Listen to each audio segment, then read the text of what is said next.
attempt number 5 of trying to record this without stopping.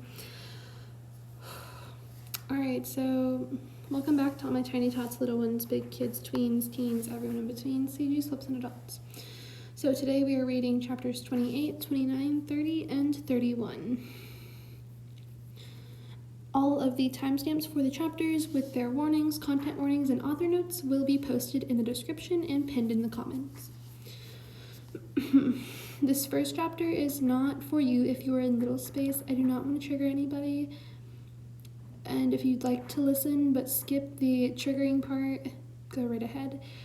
But if you know that it will trigger you and you can't handle listening to any of it, that's alright too. Just skip the chapter. And as I said before, the timestamps will be pinned in the comments and linked in the description. Or just put there in the description. So I hope you enjoy, and let's get into the video. Chapter 28, CG, Quackity, and Little Slimecicle. Trigger warning for mentions of drinking, junks, casinos, a non-kid-friendly sexual comment, attempted sexual assault marked by the asterisks. A gun, shooting, the shooting has no death, just injury. Diaper, crying, all caps in one spot, blood, bite mark, and mentions of medical attention. Slimecicle was working the evening shift at the casino as one of the main bartenders of the evening, as Quackity was out of town on business. Slime began to feel uncomfortable around the 3rd hour into his shift when he felt a pair of eyes on him.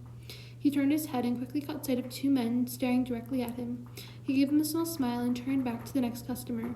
Around an hour later, and the 2 men still hadn't left, but they hadn't moved from their spots either. He began to feel extremely uncomfortable as he continued to make drinks up and pass them to the correct customers. During the last hour of his shift, the 2 men approached Slimecicle. "What's a pretty little thing like you doing here?" the first man slurred. Slimecicle cringed on the inside. The man reeked of alcohol, and he fought the urge to run. "I'm working, sir," Slimecicle responded. "Oh, really? You'd look so much better tied up and beneath me," the second man said, flashing Slimecicle a toothy smile, his gold tooth flashing in the light. Slimecicle took a step back. He was now regretting his decision to ignore his instincts. "Please leave, sirs. You're making me very uncomfortable," Slimecicle said, his voice wavering a bit. "And if we don't?" the first said, stepping closer to the bar, the only thing standing between them and Slimecicle. "I'll have to call security. Now please leave," Slimecicle said in a sterner tone. The second man whispered something to the first, and they both shrugged then left without a glance towards Slimecicle. Slime waited until a few minutes after they were gone to step forward again. His back no longer pressed against the back counter, he let out the breath he had no idea he had been holding and made sure everything was in order as his shift came to an end. After his shift, Slimecicle locked the casino up and headed out into the dark night. He hadn't gotten far and nearly home when he felt a pair of arms grab him and drag him into a deserted alleyway. Alright, this next part is where the trigger warning starts, so please, if you're not okay with that, feel free to skip this part. I'll give you a couple seconds to do that.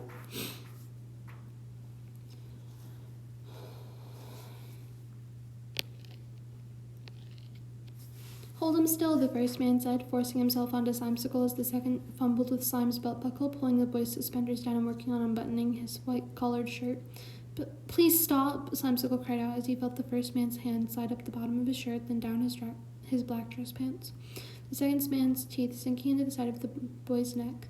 "Help, somebody, please," Slimecicle screamed out, tears streaming down his face. "Quiet, baby, we're just getting started," the first man murmured in his ear, clamping his hand down over Slimecicle's mouth. Before they had a chance to go any further, a voice called out from back in the alleyway. "Get your hands off my son," Quackity yelled out, his right hand out towards the 2 men, a black pistol loaded and resting in it. The 2 men snickered. "It's fake. You can't scare us with that stupid prop, Mr. Hero," the first man retorted, laughing. Quackity sighed and pulled the trigger, aiming the gun low to the ground near the first man's shin. It hit its mark with an unsoundly crack as the man's bones shattered. He fell to the ground with a yelp. "You are hereby banned from Las Nevadas. I am the founder of this country. If you ever step 1 foot in this country, you'll be executed." Excuse me? "That goes for both of you. Now scram!" Quackity screamed at the 2 men. They quickly let go of Slimecicle and ran, the first man's limping, but still unsuccessful in running.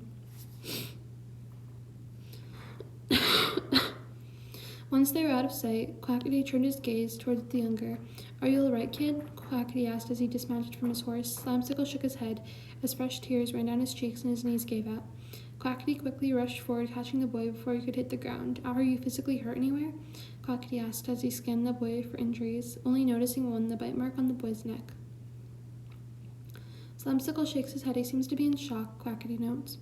"Is it alright if I help you get home?" Quackity asks quietly. Slime nods and Quackity takes a hold of the boy's hand in his own. They begin to walk home, Slimecicle slowly coming out of shock and slipping his thumb into his mouth as a small form of comfort. They soon arrive at their shared home and head inside. Quackity lets go of the boy's hand and begins to head towards the stairs. "Quacky?" Slimecicle calls out to the other. "Yes, Slime?" Quackity answers, turning back towards the other. "Bath, peace?" Slimecicle requests quietly, slurred behind his thumb. Quackity soon realizes the boy has dropped into a smaller headspace and quickly nods before grabbing a hold of the boy's hand again. "Sure, kiddo, let's get you your passy first, Quackity asks, glancing at the boy. "Yes, please," Slimecicle answers, walking alongside Quackity as they make their way up the stairs. Once they're upstairs, Quackity leaves Slimecicle in the bathroom while the tub is filling up with water to go and find one of the boy's pacifiers. He quickly finds one in his nightstand drawer and begins to flip through the little's clothes for some PJs. He grabs a onesie that has little ducks all over it and a pair of green pajama shorts along with a diaper. He also grabs the boy's green and white passy and bath travel kit before returning to the bathroom to find Slimecicle exactly where he had left him. I apologize, y'all. Quackity places everything down on the shelf in the room before turning back to the little and replacing the boy's thumb with his passy. "Alright, kiddo, let's get you into the tub and scrub nice and clean," Quackity says cheerfully. Slimecicle nods and makes grabby hands at the older. Quackity smiles and kneels down by the boy, helping to get him undressed and into the tub. He carefully wets the boy's hair with the glass and pours some of the shampoo onto his hand, gently massaging it into the little scalp. Slimecicle leans into his caregiver's touch, relaxed. Once he's done shampooing, he leaves it in for a minute and helps the boy to wash his body. He then rinses off the soap and the shampoo out before helping the little out of the tub and into a fluffy towel. Quackity lays the boy down on the changing mat in the bedroom and dresses the boy in his diaper before helping him to lotion his legs and arms and other needed areas. "Such a cute little baby," Quackity coos the mentally younger. Slimecicle erupts in a fit of giggles as Quackity helps him into his onesie. The mentally older, I apologize everyone, takes quick notice that this bite mark that was left behind would need a bit more care, as the man had broken Slimecicle's skin and a little bit of blood could be seen around the wound. He quickly grabbed the first aid kit and carefully cleaned the little's boo-boo, wincing when he heard the little whimper under his touch. Once he was done, he bandaged the injury and helped the little into his shorts and some fluffy socks. "How about a baba and a story, Bubs?" Quackity asks. Slimecicle nods and makes grabby hands as Quackity stoops down and scoops the little up into his arms. Slimecicle erupts into yet another fit of giggles and smiles widely, cupping Quackity's face in his hands. Quackity smiles down at his little and walks out of the bedroom and down the stairs, back towards the kitchen. He skillfully pours milk into a bottle and adds a bit of sugar and vanilla before popping it into the microwave, warming it to just how he knew his baby would love it. Once it's done, Quackity carefully puts the lid on, and heads back upstairs, climbing into the bed of the master bedroom. He carefully resituates Slimecicle so that the little is laying in his lap. He takes out the little's passy, receiving a small whine from the mentally younger before placing the nipple of the bottle to the little's lips. The little younger quickly latches on, gulping down the warm, sweet mixture. Quackity smiles lightly, watching the younger for a moment. "Slow down, sweetheart. We don't want you getting sick," he murmurs, gently brushing a stray hair out of the little's face. He sits back against the headboard and starts brainstorming ideas for the story. Slimecicle soon finished his bottle, and Quackity had an idea for the story.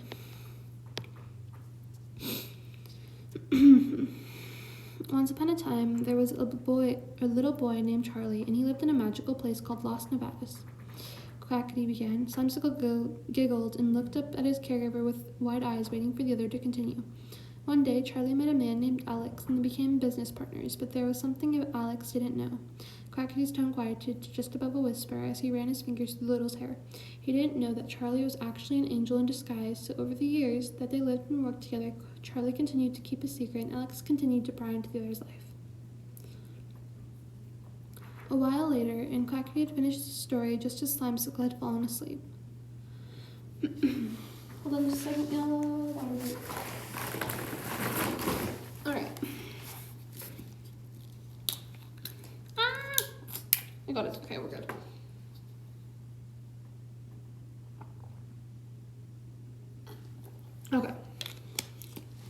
On to the next chapter. Chapter 29, CG Dream Little Sapnap. So author's note, in this Sapnap is a blaze hybrid and can produce his own fire and kind of glows and gives off heat. So kind of like how Rambu's an Enderman hybrid. It's kind of like that, just a little bit different. Papa, Sapnap whined as Dream scolded him yet again for using his fire with little. I know, Baba, I'm just so mean, aren't I? Dream teases lightly. Sapnap nods in response and crosses his arms, a pout obvious on his face. Dream sighs and kneels down before the boy, lightly placing his hand on the boy's shoulder. Papa just doesn't want his little boy to get hurt, okay, sweetheart? Can you tell me what rule 3 on our list is? Dream requests softly. Sapnap nods. No using fire when little unless Papa or a big person says it's okay.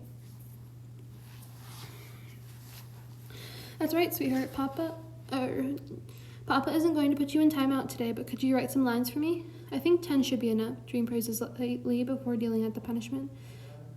Sapnap nods, sighing softly and pouting more. Dream smiles and grabs a piece of paper and a pencil, setting the boy down in a chair by the table before placing the paper and pencil down in front of him. Sapnap takes the pencil into his hand and begins messily writing his lines as Dream exits the room for a few moments.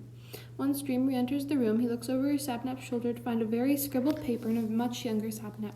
He coos lightly and picks the little up. Hey, Bubs, are you just Papa's tiny boyo today? Dream asks quietly, kissing Sapnap's forehead. Excuse me? Sapnap gurgles in response and begins to giggle as Dream walks over to the couch, sitting with the little in his lap and playing peekaboo. A few hours later, and George walked into the house. He expected his boyfriends to still be up and busy, for the house to be filled with noise, as it was only around 6 in the evening. He was shocked when the house was silent and walked into the living room and found his boyfriends cuddled up on the couch together asleep. He smiled and took a quick picture before kissing them both on their foreheads and throwing a blanket over them. He crept back out of the living room and went upstairs into his office to start up a stream he had promised his viewers. Around another 2 hours later, Dream awoke and carefully got up, not wanting to wake the little boy sleeping on his chest. He carefully placed the little back over the boy and went off in search of George whom he found up in his office. Whom he found in his office, finishing up his stream. Y'all, that was a tongue twister, and I don't even know why. Alright, chapter 30, CG BadBoyHalo and Little Skeppy. I'm sorry, y'all, I love this duo so much. So author's note, BadBoyHalo travels a lot for his job, and Skeppy gets uber stressed out because his boyfriend isn't home much. And yeah, he just misses him a whole bunch. He was doing okay on his own. He's about 5 years old in headspace, that is, and then his age was rapidly decreasing. 4, then 3, then 2, then 1, then pure baby space, not even a year old. Skeppy had never slipped this far, and everything was suddenly so overwhelming to him, overstimulating his nerves. He felt a dampness begin to cover his cheeks as he started to cry. He wanted to be comforted and held. He wanted a bottle and a shoulder to rest his tired head on. Most of all, he wanted his dad at home. It was around an hour later when BadBoyHalo had gotten home from his 2-month-long trip. He was shocked to walk in and find nothing but silence.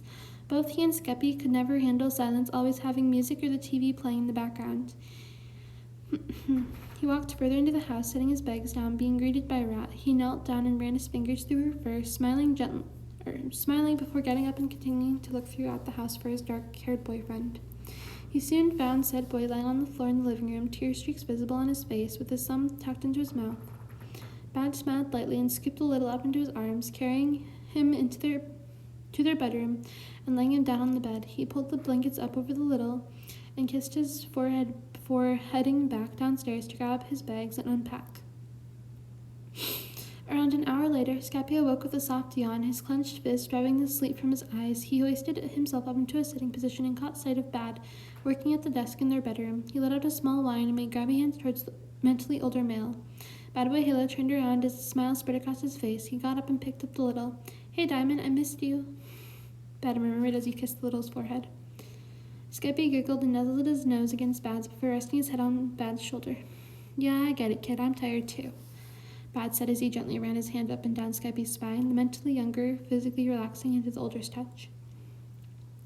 How about a long overdue nap, kiddo?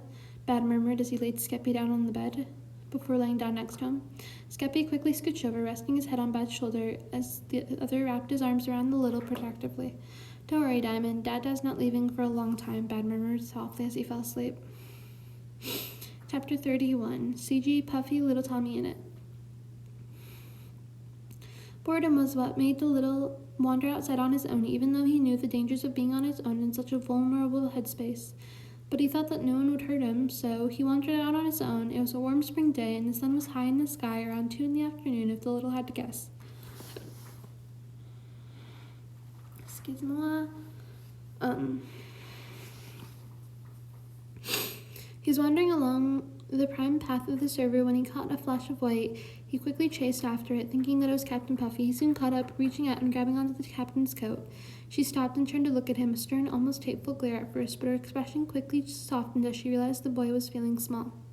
She smiled and picked him up. Where are your brothers and your papa, bud? She asked, concerned. Tommy shrugged his shoulders in response. Techno and Wilbur hadn't been home in months. Neither had Dadza. Puffy nodded, eyebrows drawn together as if she was contemplating something before she quickly shook her head and continued walking. Would you like to stay with me for the rest of the day, or at least until your papa and brothers return? She asked softly, gazing into Tommy's ocean blue eyes.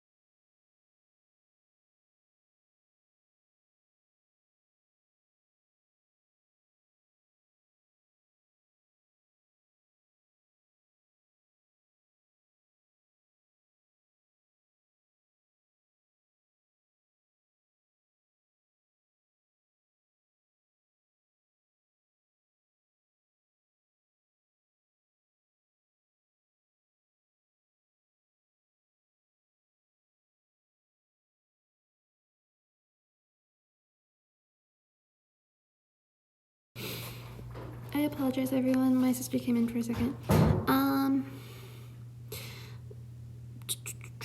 Would you like me to stay with you, or would you like to stay with me for the rest of the day, or at least until your papa and brothers return? She asked softly, gazing into Tommy's ocean blue eyes.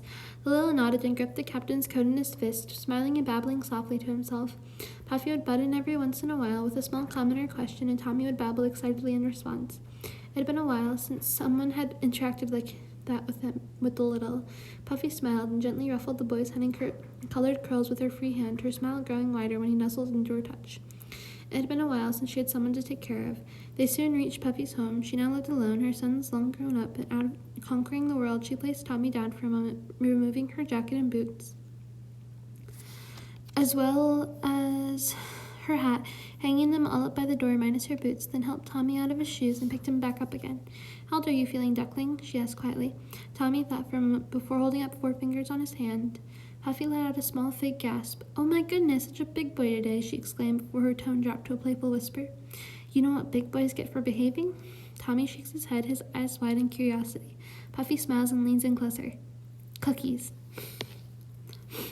That one's honestly just like a fun chapter I wrote one time. I think that's the end for today. I didn't realize we had gone that far. Okay, I guess that's the end. Thank you all for listening, and I hope you enjoyed, even though the first chapter is extremely angsty. And I will see you all in the next one. So farewell for now to all my tiny tots, little ones, big kids. Shit, I forgot. Farewell for now to all my tiny tots, little ones, big kids, tweens, teens, everyone in between, CGs, flips, and adults. I hope you all enjoyed, and farewell for now. Bye!